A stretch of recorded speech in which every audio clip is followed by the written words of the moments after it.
ওয়ালাইকুম রাহমাতুল্লাহ। ওয়ালাইকুম আসসালাম। ভাই ভালো আছেন? আলহামদুলিল্লাহ। আপনি জাকিরুল মাওলানা না?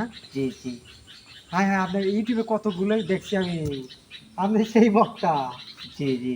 আপনার কথা শুনে আমি এটাই যাচ্ছি আল্লাহর রহমতে। ভাই নামাজ কালাম পড়েন তো? নামাজ কালাম পড়া নাকি? ভাই পড়েন না কেন? পড়ি না, সময় পাই না, আমি কোন পড়বো কোন? এই যে আল্লাহ কাম। আল্লাহ কোরআনুল কারীমের মধ্যে বলছে ইন্না সলাতা তানহা আনিল ফাহশাই ওয়াল মুনকার।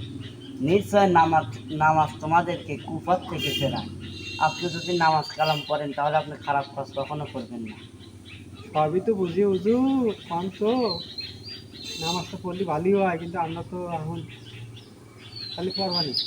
না পড়া নাই তো। পড়ান পড়বেন না, পড়া লাগবে। পড়বেন ইনশাল্লাহ। ইনশাল্লাহ। পড়বেন তো? ইনশাল্লাহ। আচ্ছা।